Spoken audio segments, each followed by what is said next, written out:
Houses are built to protect us. They're designed to keep us safe and secure.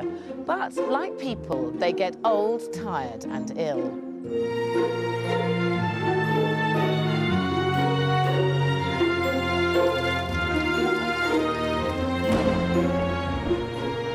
From roots that threaten foundations and mould that threatens our children, to cracks so big, the house is falling into the ground.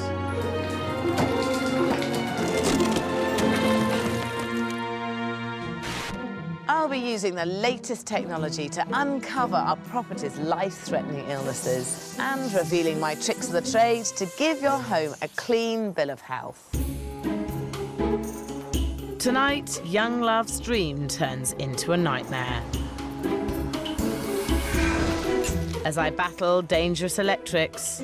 It's not safe. It kills people. Yeah. Disintegrating walls. This is what happens. Yeah. There's nothing left of it. And test a roof to destruction. A new roof is what's required. Get ready for the hard truths about home ownership.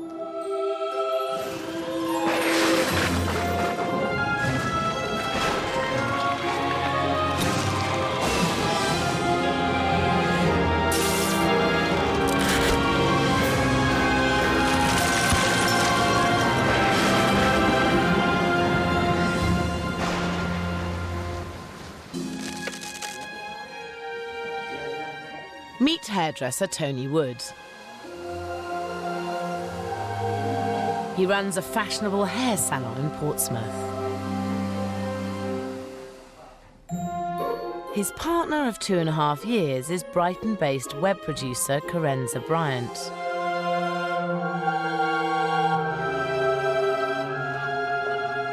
Until 6 weeks ago, this trendy couple had never lived together. But they've just set up home in Brighton. And it's all down to this. A 2-bedroomed period property in a prime part of town. We were both really keen on living in a house rather than a flat. Yeah. And I don't think we ever thought we could get a house in central Brighton. We just totally thought it has to be ours. We fell in love with it. Yeah, it's certainly. Yeah.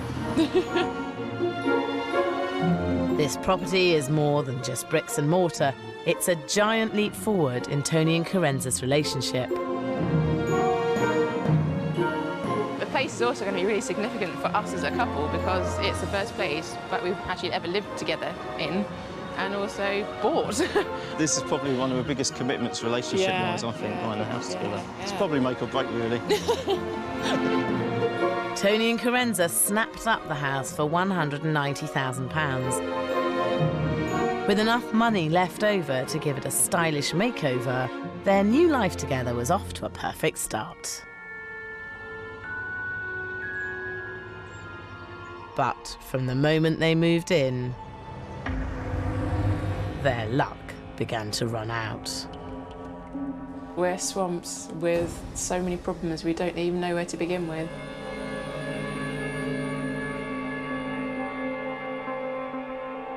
On the very first day, Tony and Carrenza discovered that hardly any of their sockets were working. Now, all the electrics have got them running scared.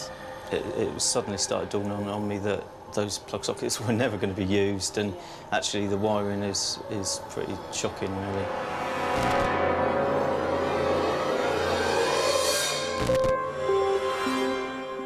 Tony and Carrenza completed the purchase without having a full structural survey. And no sooner had they started to prepare the house for decoration, they discovered a huge damp problem. I started to look at some wallpaper to strip some wallpaper back and realised that it felt a bit damp. And then when the wallpaper came off, the plaster came with it. A lot of plaster came with it.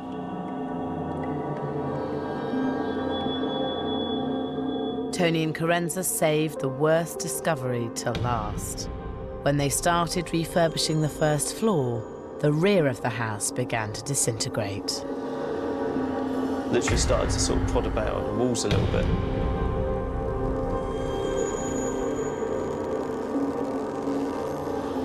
The whole corner of the building just fell off.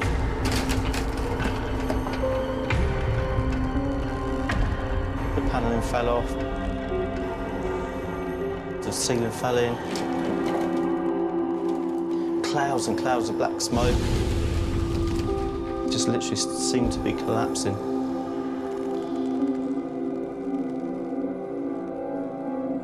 It's kind of amazing Tony and Carrenza are actually living here. I'm about to try and haul their home back from the brink and set it on the road to recovery. Hi, hello. When you walk in, you're hit by an earthy smell of damp permeating the hallway. But it's at the back where I find the true size of the problem. This is pretty extensive damp. You've got all of this. The salt's coming through. There's signs of damp right the way up. There's salt's coming here through here. Yeah. And this is still wet up here. Right. It would be harder to find the patch that isn't damp rather than the patch that is damp. Yeah. I mean, it's wet everywhere. Yeah. You don't understand what damp is. There's different salts, and I don't know the differences between them. Everything to do with building work is logical. Right. And damp comes from water, and water comes from somewhere. There'll be a reason why it's damp, and therefore you can find out what that reason is, and you can fix that reason. Tide marks on the walls suggest they're soaking up water from the ground like sponges. That won't be helping with Tony and Carrenza's next big problem, because water and dodgy electrics are a very bad mix. What you'll probably find is that all the electrical cables in here are the old metal wires with cloth covering, and they're not insulated anyway. No. It's not safe. Yeah. You know, the repercussions of plumbing being bad is that you get wet. The repercussions of electrics being bad is that... It's fatal. Yeah. 750 injuries and 10 deaths are caused by unsafe electrics each year. The biggest single problem is faulty wiring. Do not touch frayed or exposed wires, as an electric shock can cause burns, painful muscle spasms, and even stop the heart from beating. Problems can be caused by overloading a socket with powerful appliances like toasters or hairdryers.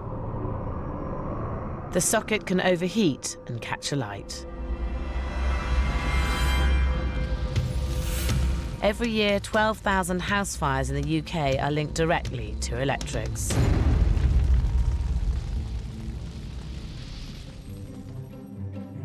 To avoid these disasters, you should always use the correct sized fuses and turn off appliances when not in use.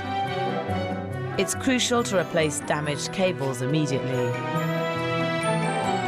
And finally, have all your electrics checked at least every 10 years.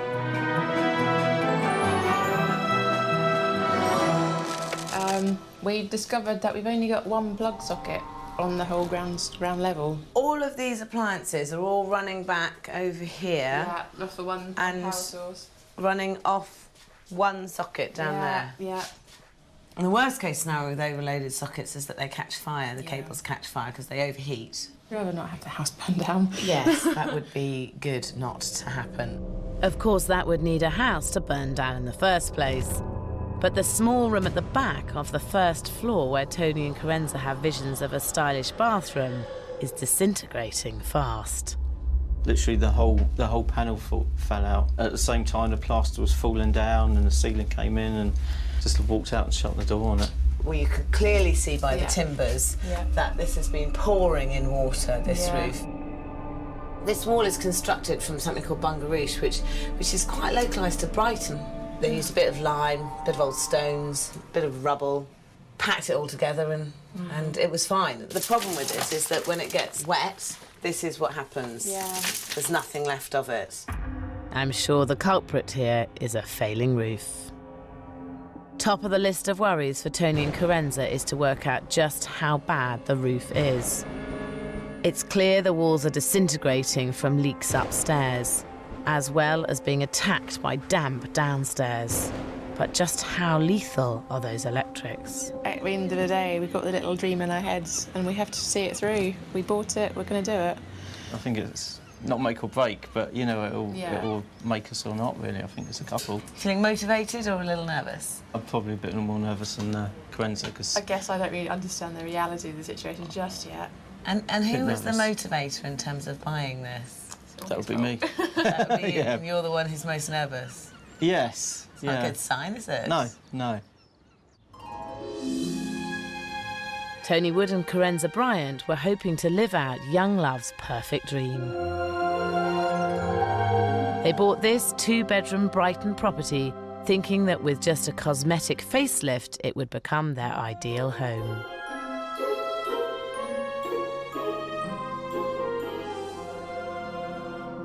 But since moving in 6 weeks ago, they've uncovered suspect electrics and major damp. But worst of all, the rear of the property appears to be disintegrating.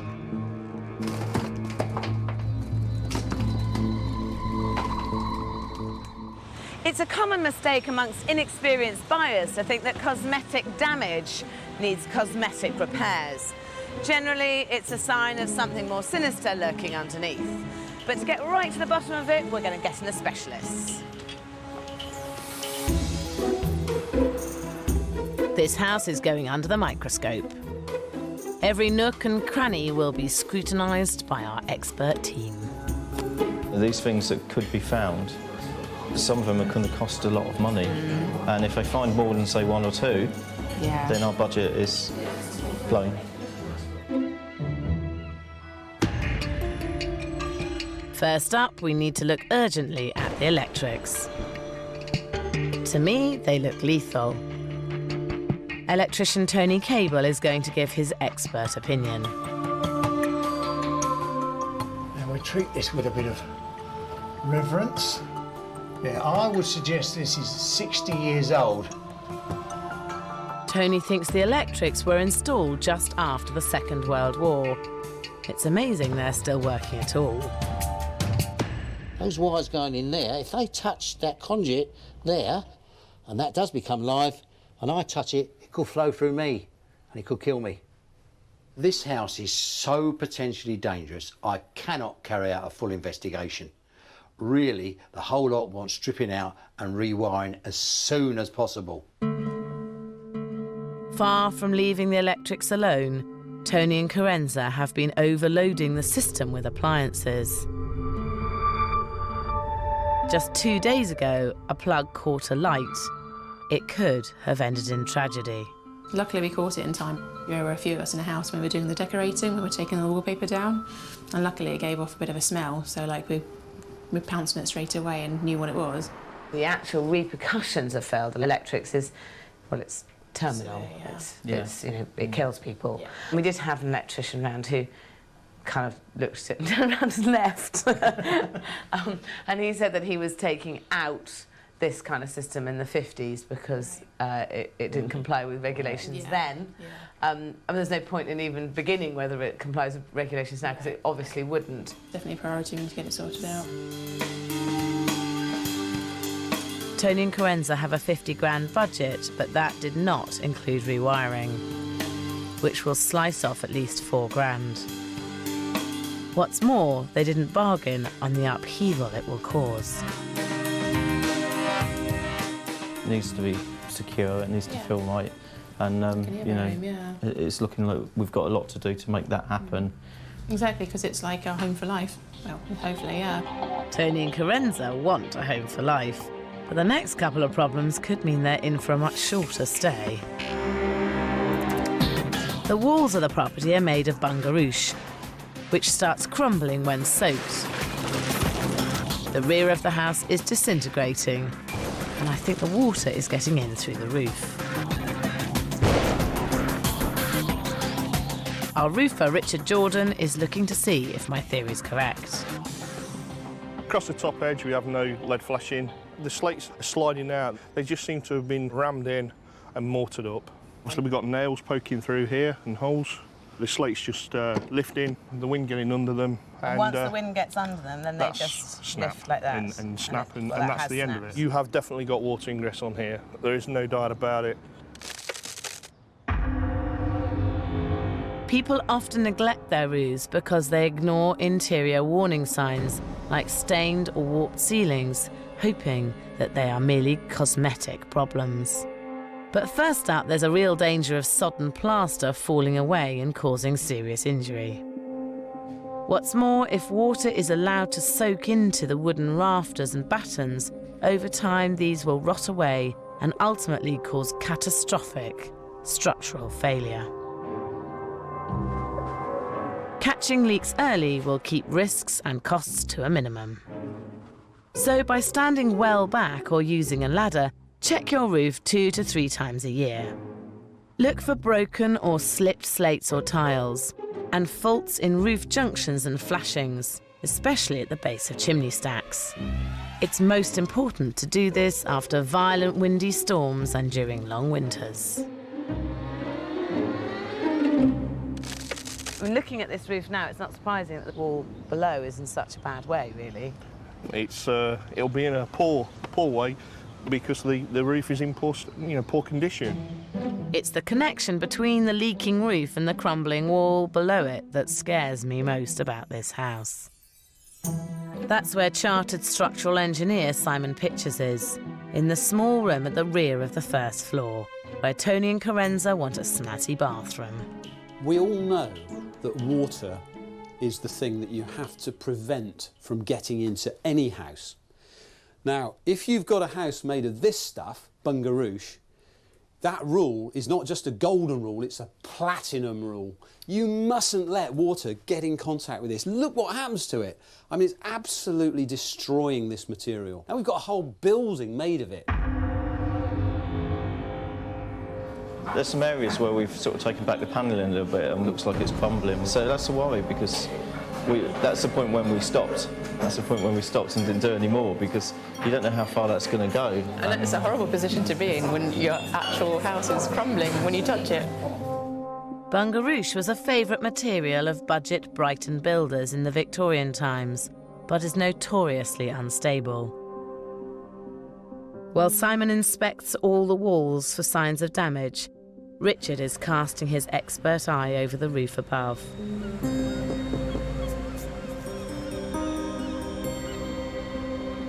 With both investigations complete, it's time for Tony and Carrenza to find out how much of their house is crumbling away. The good news is that it's very localised to the back of that back bedroom where the bungarouche is actually disintegrating. I'm quite relieved. I mean, from what you're telling me before that, when I looked at it, I was horrified. I think that's essentially what we need to know first of all, is like, have we got 4 walls to actually do anything with? Great. No, that's really, really good. Yeah. Good. So a bit of good news. Yes, yeah, thank you. really good. Well, that's good before I hit you with the bad news. No. Oh, no. Despite the leaking roof, much of the bungarouche walls are so far still intact. But if they don't stop the water getting in immediately, the consequences could be dire. The back roof needs replacing, and most of the front roof has to be replaced. By the time you've replaced all the edges and all the gutters and all the flashings, there's so little of the main roof left that I personally think that you'd be better off doing the job properly and replacing all of the roof. Okay. And the cost of that's likely to be around £10,000. Wow. Okay. It's quite good, isn't it? Yeah. I didn't think that was a job that needed to be done. No. I thought it could be repaired. I can see why Tony and Carrenza aren't keen on replacing the roof. They're about to be hit by a £4,000 bill for the electrics, and it's all chiselling away at their £50,000 budget for a stylish interior. And we still have to investigate the huge damp problem. And that's before you've even started looking at the finishing of fixtures and bathrooms and kitchens and flooring and decoration. It's adding up, yeah. Yeah. Okay. Yeah, it's a little bit more than we expected on those type of things. Yeah, I think a lot more. we were going to... Yeah. Friends wanted to make the place look pretty, and I think a big part of the budget was going to go on that. To be honest, I think they're a bit shocked by the amount of money involved with this project. And that's the downside to buying a completely unmodernised house when you're not that familiar with them. They can save a lot of money by doing a lot of work themselves, but They're so inexperienced, that in itself is fraught with problems. Reason for getting a home together, none of that's changed. We're still really excited about all that, and we've just got a few extra things to do. And what they have on their side is energy and enthusiasm, but the question is that going to be enough to carry them through this complicated building project?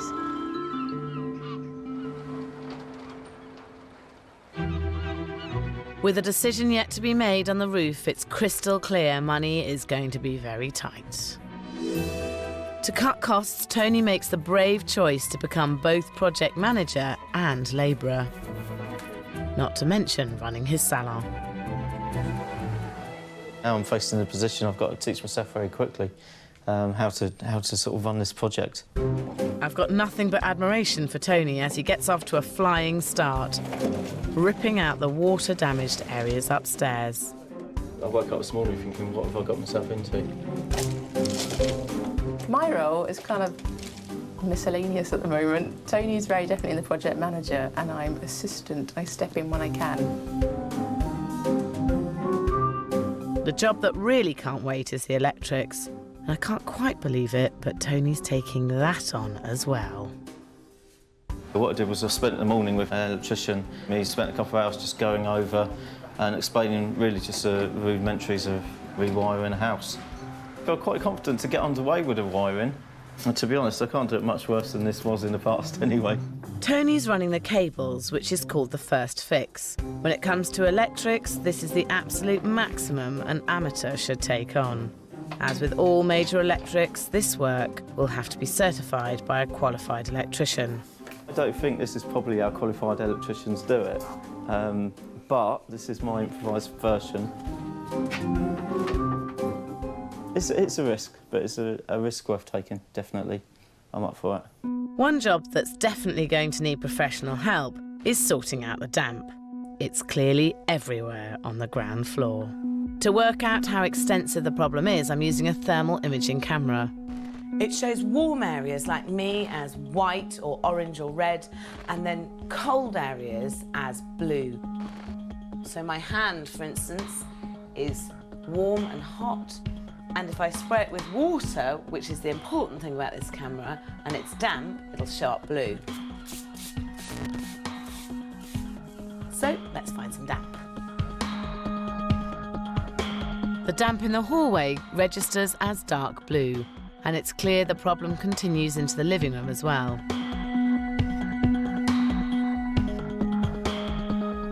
Out in the kitchen, it goes off the scale. The wet rear wall is bad enough, but this shows damp is spreading across the floor as well. And now it's over to damp expert Steve Hodges. The floor slab is very wet and it's also blown. I'm afraid this has to come up. This lino, or whatever was down before, probably had a bit of a hessian back in it, and it's that rotting that you can smell. It's pretty unpleasant, really. We know that this wall is completely underground. We're almost in a subterranean room here. Steve knows exactly why there is so much damp. The house is built into a hill, and water running down the hill is seeping through and rising up into the whole of the ground floor. You'll have water pressure or an amount of water moving about, both bearing onto this wall, wanting to come up through anywhere that's porous. So wall-floor junctions, soft floors, bungaroosh walls, high ground, lots of problems. Tony and Carrenza have one serious case of rising damp.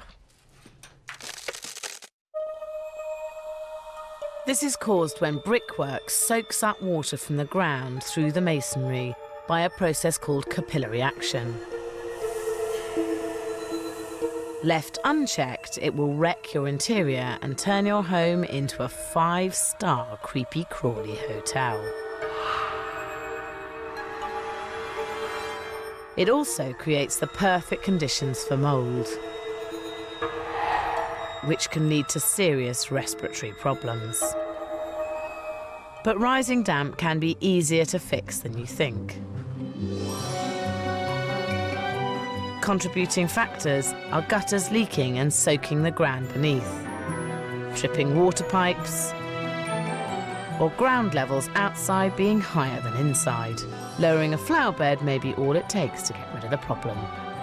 A full tanking or waterproofing system should be done as a last resort. The typical cost is upwards of £2,000. For the rear of Tony and Carrenza's house, underground waterproofing is the only option. First, they need to understand quite how bad the problem is. So you can see from here, this is your exterior wall in the kitchen, which is damper at the bottom, but I mean the whole wall and all the floor is damp because it's got earth behind it. It's almost black, isn't it, at the bottom? It's really wet there. It is really interesting seeing it actually on screen because you can feel it slightly to touch, but to actually see how widespread it is as well, throughout the whole wall, as opposed to just like located bits that we can touch. That whole rear section is cold, wet, unventilated, uninsulated. It's not great. I've got a big challenge on my hands making this property watertight. Tony and Carrenza's first ever home together has the mother of damp problems. The rear wall is underground, so water is getting in the whole time. The solution I've suggested is used for underground structures that always have to battle damp. We've used a system in the London Underground. We've done about 30 stations. There's 70,000 metres of the membrane in the Channel Tunnel. Without a doubt, it's the best system. If it works in the Channel Tunnel, it'll work here. This is a hugely reliable damp-proofing system. Traditionally, damp is kept at bay with a layer of waterproof material. But the slightest puncture and the system fails. This method creates a gap for the water to run down into a drain, separating the damp outside wall from the inside of the house. This system, it is a permanent solution to the problems that we're now finding in this structure. Or it will be when it's installed. The trouble is, in the mistaken belief he's doing the right thing, Tony has hacked off the old render, which would have worked as the smooth finish that the lining needs to be attached to. By taking the render off, they've weakened the walls, so we can't get any fixings with the plugs where the render's missing. We've done a lot of work. We've paid an awful lot of money to get the bags of rubble taken away.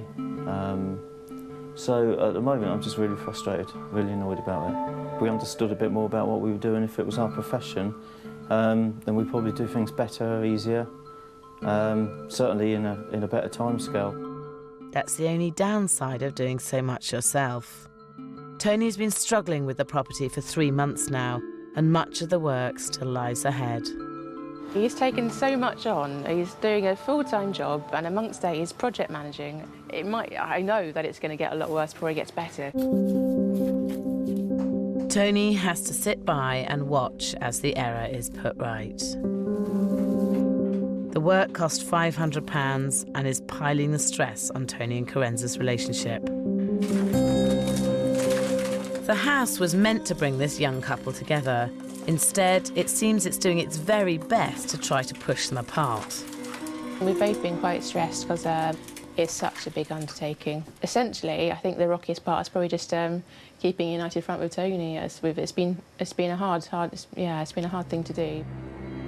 A united front is exactly what Tony and Carrenza will need to make their last and biggest decision.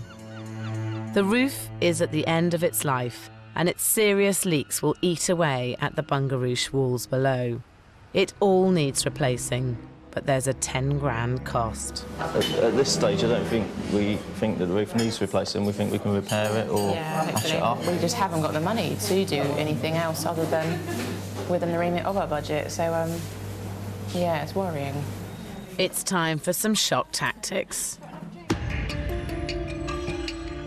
I'm taking them to the BRE in Watford, the largest construction, research and test facility in the UK. This is where building materials are pushed to the point of total destruction. We've replicated a section of their roof complete with all its problems. Cracked and slipping slates, damaged flashings, and weak rafters. We're going to hoist this up and then we're going to simulate a really heavy rainstorm on it. OK, let's take it away. To show Tony and Carrenza their roof is failing beyond the point of repair, I'm placing the replica in front of one of the largest wind tunnels in the country, capable of blowing 120-mile-per-hour gale. Combined with a spray hose, it can create classic rainstorm conditions. With the model placed on a raised platform, we're able to get underneath and see exactly how the roof is performing. So this is a light rainstorm, and you can see it's failing where the flashing is. Water's pouring in. It's pouring in here where the slate has slipped, here where the slate's cracked. Let's crank it up. Can you see how it's bouncing? And that bounce is because the rafters that you have are rotten, and it's allowing huge quantities of water to be blown up underneath the slates. Wind can drive water up a roof as well as down. The slates won't stay flush unless the rafters are replaced. And to do that, the roof needs to be completely stripped and recovered. You couldn't patch it up and get a solution for a couple of years. What you do, you'll have to redo in a couple of years' time because more slates will fall off. So you're still going to have to spend the money, it's just that you'll have wasted all the money in the meantime patching it up. But it's your money and your call. We'll have to have a look at it, won't we? Yeah, make a decision. Yeah. The last big risk are gale force winds. If unusually severe weather conditions were to descend on Brighton, then Tony and Carrenza's roof could literally be blown off their property. I think if we were in Brighton and we were in our house and that sort of weather was coming along, then we wouldn't want to be under that roof like that. But what Sarah says makes a lot of sense in replacing the roof. A new roof is what's required.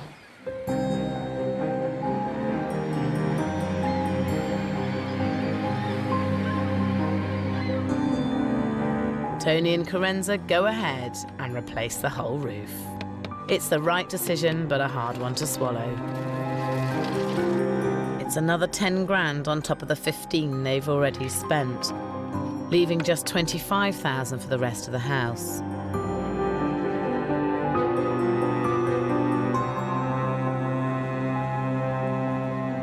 And one more massive job that Tony has to juggle with his hairdressing business in Portsmouth. I don't think I could say that I'm enjoying it. It's really hard running a salon and the business side of things as well, and managing a project that is a house as well. It's actually really quite difficult, especially I think as they're in different cities. You know, there's sort of a good hour between the two of them. What's more, replacing the roof is taking the destruction of the property to a whole new level. First it was all a big game, and you know, slowly, sort of day by day, week by week, things are stripped away, home comforts are stripped away. You know, suddenly there's you know, water everywhere, and it gets more and more uncomfortable to be in a house. It's a little bit of a test, really. Conditions in the property are now hardly bearable, and Tony's been waking up on his own.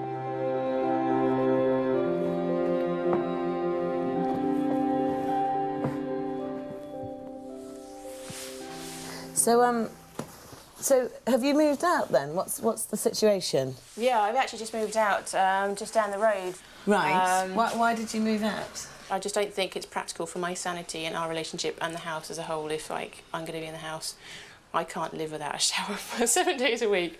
And do you think he's managing OK? Because he's not experienced at this, really, is he? No, it's really hard, especially when I'm trying to step in and follow his instruction, and I don't quite know necessarily what's been going on during the day, and sometimes he does think I'm one of his employees, and it's just like, hello.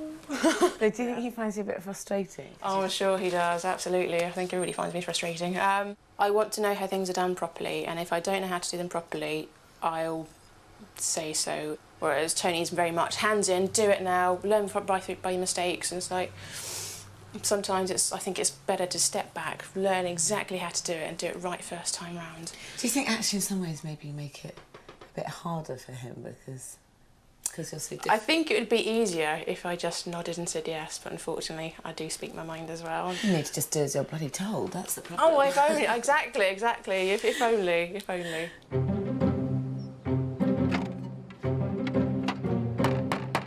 The roof may be nearly finished, but the whole of the inside needs putting back together. And things aren't about to get any easier anytime soon.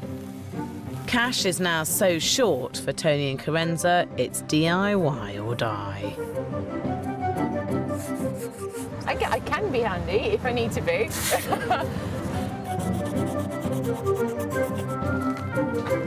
And Tony's subsidising the remaining labour in the only way he knows how. How's it looking?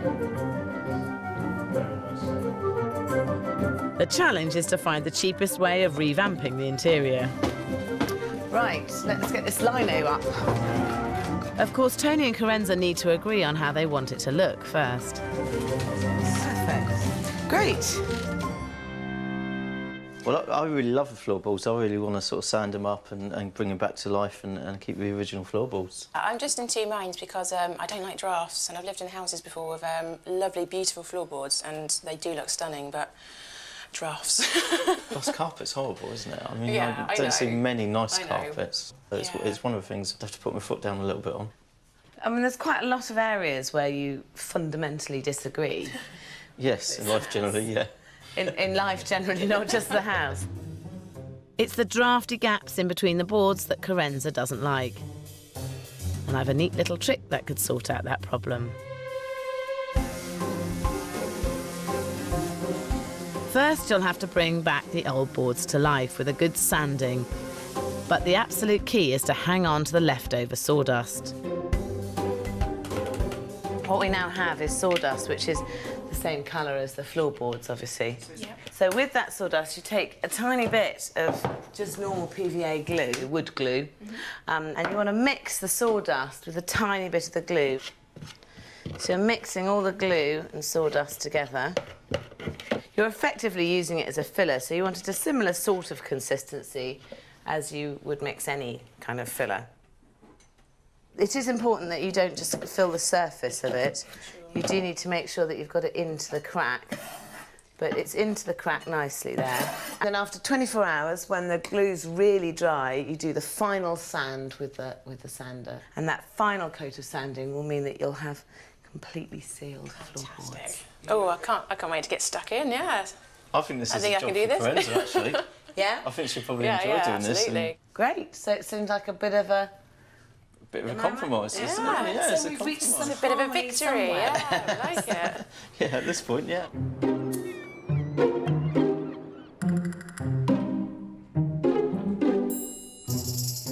For 6 months, Tony and Carrenza have been battling with their hugely problematic property.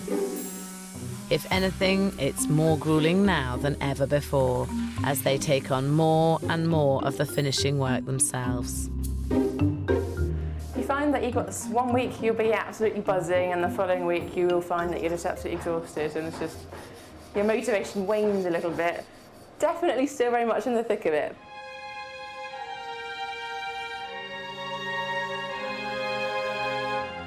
Six months ago, Tony and Carrenza thought they were buying the perfect home for them to cement their new life together. But it wasn't long before they found out just how bad the house was and were living apart. Now I'm back to see whether they've managed to pull their problem property back from the brink.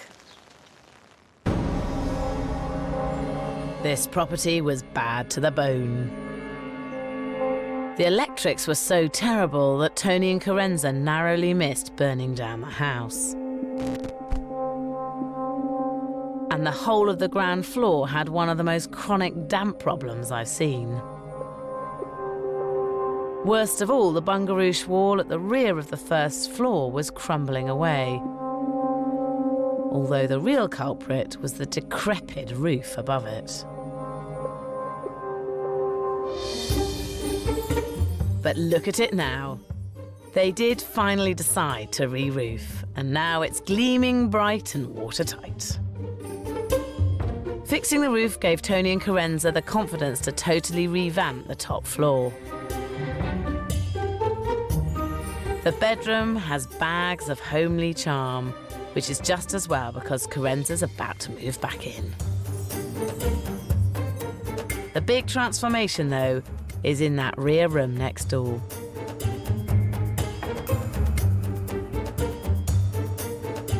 This is where the wall was literally falling down. Now it's a breathtakingly stylish shower. I absolutely love it. It's properly a reformed character, isn't it? It's just... Look at it, it's like... It's done its time. Oh, yeah. It's very much done its time. Yeah, no, it's hugely different. And the water was pouring in here where the roof was leaking and pouring down this wall where the bungalow roof was collapsing. It was really bad, the roof in this area. There was an awful moment there where you said, oh, we'll patch it up, where I thought, they're going to live in a sieve for the rest of their lives. Yeah, we tried. I think we did try and weigh up the options and see what was the best, and replacing the whole thing was indeed the way forward, yeah. You tried to resist it, kicking and screaming. Yeah. It was a budget thing, Now, having rebuilt it, you've got a great bathroom. We've now got a bath that we can both get in, and a shower that we can both get in. My word's so clean. Downstairs also had a very watery problem, with every wall on the ground floor under attack from rising damp.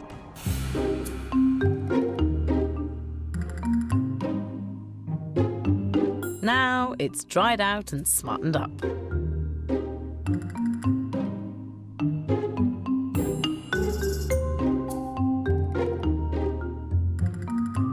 It still needs a few finishing touches, but this is starting to feel like a very lovable and very fashionable home.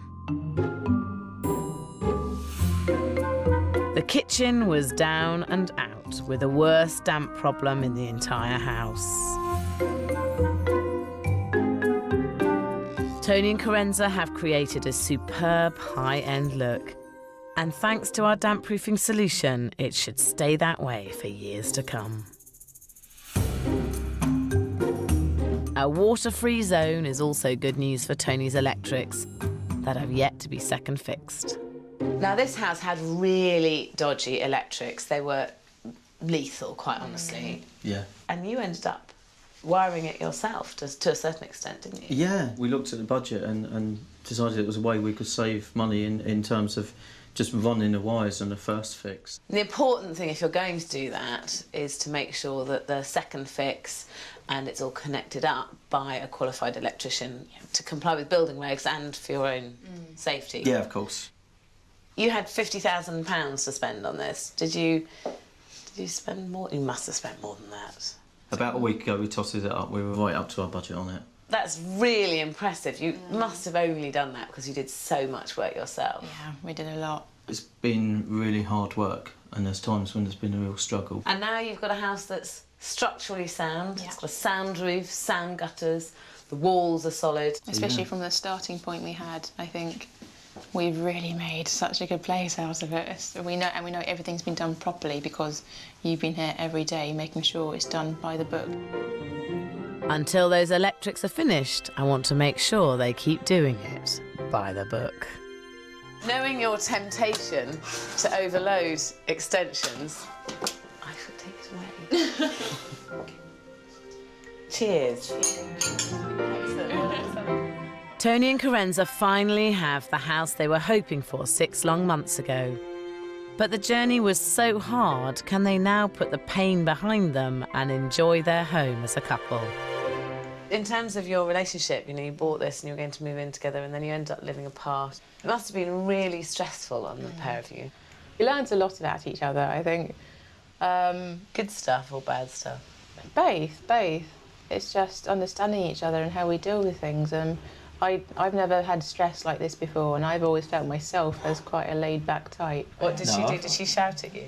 No, it happens. I mean, she's not very good at being cold and wet. and dirty. And when this house, and that's all this house has been up It's until been literally cold, probably wet, the last dirty week. for 4 months. This was a completely uninhabitable, unmodernised house with water pouring in from all directions, and you've turned it into a really rather gorgeous family home. Oh, thank you. Just to be able to sit now, like with a glass of wine, central heating on, go upstairs and have a bath later on, it's like, it's like an alien concept. No, I have to say, I wasn't sure you'd pull it off, so well done. I think it's really impressive. Seriously nice house. Thank you.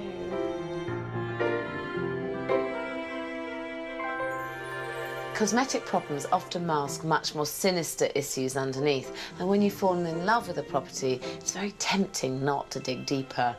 Tony and Carrenza never bargained on taking on a massive house rescue like this, and it pushed them right to the edge, emotionally, physically and financially. But they made it, and now they've got a fantastic new home in which to start the next chapter of their lives.